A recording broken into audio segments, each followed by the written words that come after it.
d'autres images yoo xam ci ñu ngi leen di gis ci seen ay côté ban jàngat nag nga ci am maître.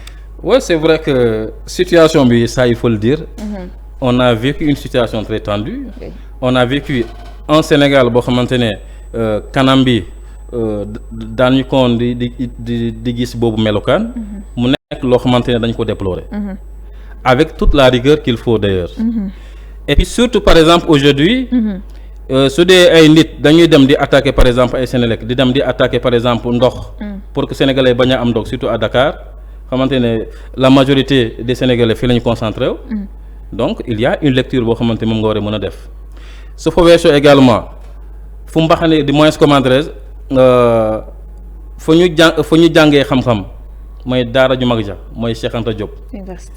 université bi xamante ne man foofu laa sokkee ko vraiment dafa nekk loo xamante dañuy ñaawlu et particulièrement maa ngi gën a ñaawlu en tout cas sama faculté de droit boo xamante ni foofu laa jógee je suis un pur produit de l'UCAD di nekk également une fierté je suis toujours fier vraiment d'être un produit vraiment qui de notre faculté de droit moo xamante ne dafa former ay kàngam yu bëree bëri ci Sénégal fii aujourd'hui su dee dañuy dem di làkk bërëb ba ñuy jàngee xam-xam di brûler par exemple ay bibliothèques ou bien foo xamante ne ay archives est-ce que en réalité ces personnes-là ay kii lañu est-ce que ñoom ay nit lañu ça il faut se poser cette question-là damay naan nit ku nitee vraiment du def loolu nit ku nitee du attaquer dara nit ku nitee en tout cas di dem di incendier loo xamante ne c'est cher vraiment pour le compte des Sénégalais parce que su dee aujourd'hui dañuy ñàkk lu bëri ci bërëb bu ñuy jàngee nga dem di fa def naqasul noonu loolu je pense que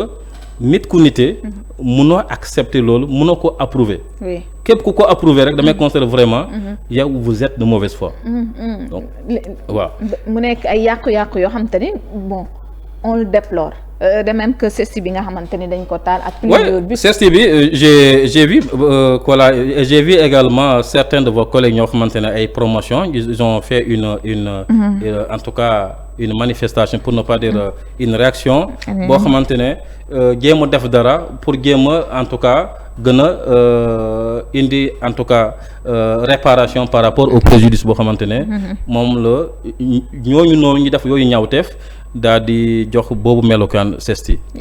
par rapport ak nervi parce que police def na. maintenant par rapport au nervi bi nga ministère bi wax na waaw. par rapport au nervi damay naan nervi à la kuli aligne mu nekk ci nguur gi walla mu nekk ci opposition bi on ne peut pas accepter di gis ay nervi ñoo xamante ne dañuy attaquer ay nit loolu moom kenn mënu ko rafetlu. donc ba tax nag côté boobu damay naan il faut ñu taxaw seetlu parce que l'ordre public ñenn rek ñoo am sañ-sañ assurer ko parce que d'ailleurs même État ça il faut le dire la Constitution du Sénégal en son article 7 dafa considérer la sacralité de l'être humain également cette sacralité fait que l'être humain est inviolable et que l'État dañu war a respecter et si boobu respect État du Sénégal également wareefam la pour que mu mën a assurer la sécurité n'est-ce pas de tous les citoyens du Sénégal et pour ñu mën a assurer sécurité bu Sénégal évidemment il faut ñu am ay jumtukaay yoo xamante ne mooy tax ordre bi mu mën a nekk et particulièrement les FDS les forces de défense et de sécurité. Oui, exactement. waaw oui mais pour problème bi le fait que ñu jege leen tamit d'ailleurs ministre de la. non quand tu dis que ñu jege leen.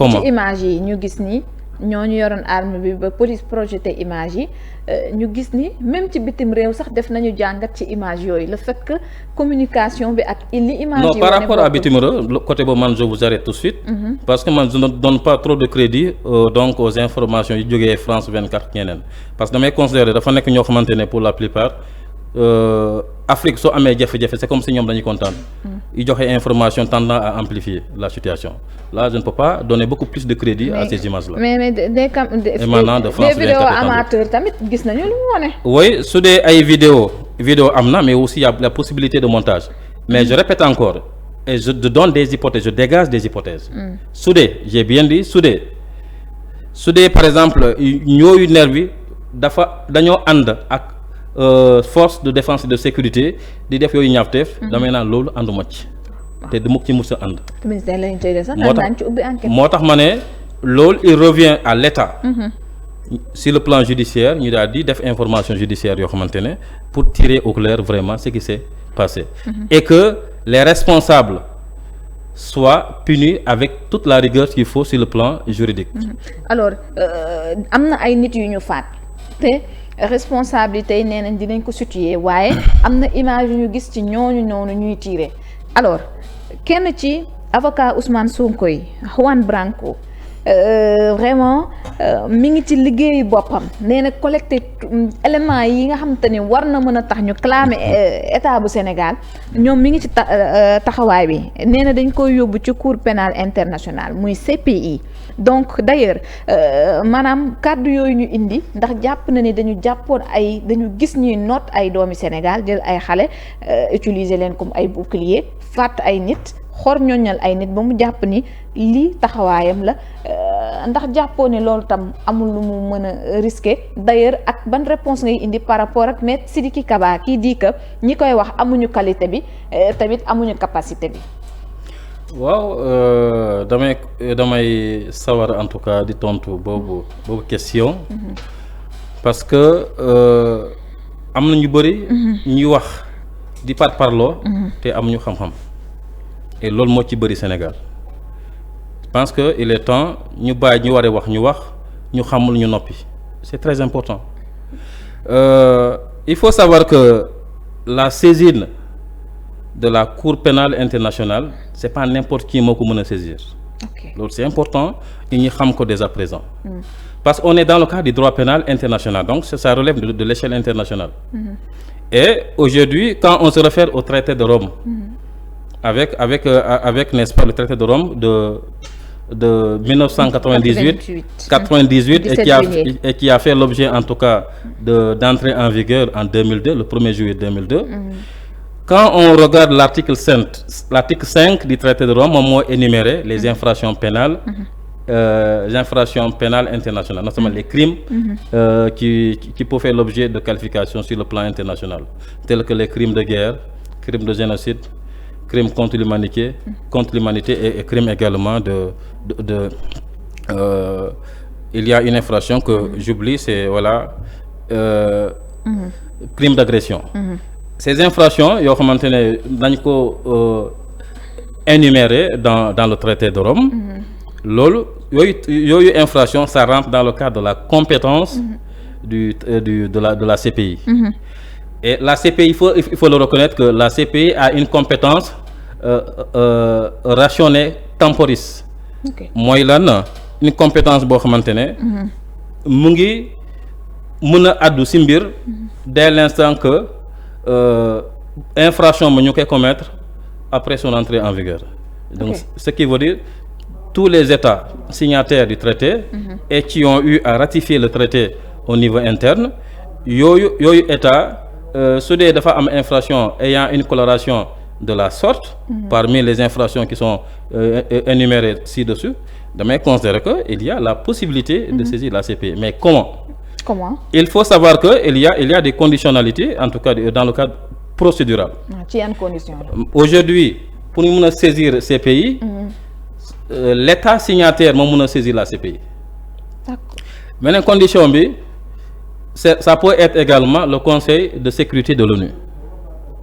Et troisième modalité de saisine de la CPI, c'est le procureur lui-même, le procureur de la CPI moom mën a def une autosaisine, ouvrir enquête qu'il considère impérative pour élucider vraiment, tirer au clair en tout cas des faits qui sont notés.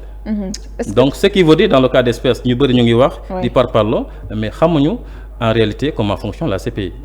Donc tey laaj bi moom mooy ndax CPI mun na juger état ndax mën na ko juger parce que question bi dafa nekk ci ndax ki def crime yi lay juger wala boog état bi ci boppam. Non, c'est pas l'état qu'on poursuit.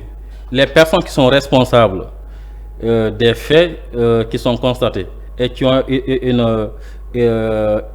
une nature d'infraction pénale internationale mu bokk si infraction yu jot a cité tout à l'heure mu nekk par exemple ay les auteurs de ces crimes internationaux, également les complices pour faire l'objet en tout cas de condamnation au niveau de la CPI. Et lorsque par exemple état bi yooyu infraction fu mu am amul volonté par exemple saisir ces personnes-là pour les juger, la CPI peut donc les juger à travers donc les compétences yoo xamante ne moom le traité de Rome daal di jox yooyu sañ-sañ boobu CPI. kon Juan Branco li muy jubluwaayam bi mun na bañ a def effet. non man pour le moment sentir ma ne en réalité dina mën a am effet. ok parce que lui en personne mënul donc saisir donc la CPI. Donc pour essayer vraiment de sanctionner en tout cas donc l'État du Sénégal. En tant qu'avocat. En tant qu'avocat non il ne peut pas parce que même il n'est pas l'État du Sénégal. D'accord. Il n'est pas le Conseil de sécurité, il n'est pas le procureur. Ok donc pour saisir ko il faut que mu il faut des conditions, les modalités vraiment de saisir ñu mën parmi ces modalités. nga nekk ci fenn. ok. parce que tey gis nañ sax société civile bi bindoon nañu ay lettres ngir demander ci poser ci ay questions mais Sidiki Kaba am na ci lenn loo xam te ne mën naa ko wax mu ne la compétence matérielle de la CPI est circonscrite aux crimes les plus graves qui touchent l'ensemble de la communauté internationale. C'est une vérité. Parce que aujourd'hui les faits qui sont incriminés dans le cadre du droit international, du droit pénal international, c'est des faits d'une gravité extrême. Bon, moo tax aujourd'hui ces faits-là donc ont un intérêt et une envergure internationale. C'est la raison pour laquelle yooyu comportement yooyu fait ñu daal di ko criminaliser et que ñu jox ko envergure internationale sur le plan pénal. D'accord alors bii moom xam naa dina génn question peut-être moo mën na laaj juridique dina nekk sama dernière question naka lañ mën a def ba sortir ci crise bi mais ci sukkandiku tamit ci justice bi parce que mbiri 2021 ci justice la dooree bi ñu tollee fii tamit ci justice moom moo tax ñu war ci toll. Man dans un premier temps damay commencer encore di ñaawlu et j'insiste là-dessus. Par rapport li jot a xew ci 1er et 2 juin. mu nekk loo xamante ne sénégalais yi ñu ko doon dund avec vraiment une appréciation négative, ça il faut le dire. Damay considérer que quelle que soit la situation nga bëgg a jot en tout cas nguur gi wala nga bëgg en tout cas rester ci nguur gi yenn yi jaru ko. Ou bien d'y inciter les jeunes, ça aussi il faut aussi que j'insiste là-dessus, et d'y éveiller les consciences. Xale yi mooy les jeunes dañoo war a bañ ñu leen di utiliser. Boobu moom damay apprécier si loolu di appuyer davantage. Xale yi il faut pas ñu accepter politiciens ñu leen di utiliser parce que du point de vue en tout cas de ce qu'on a apprécié ñu ci loru. Et lan lañu ay xale. C'est des Sénégalais mais ay xale d'abord. Am nañu majeurul sax. Le plus souvent ay 15 ans 14 ans 13 ans.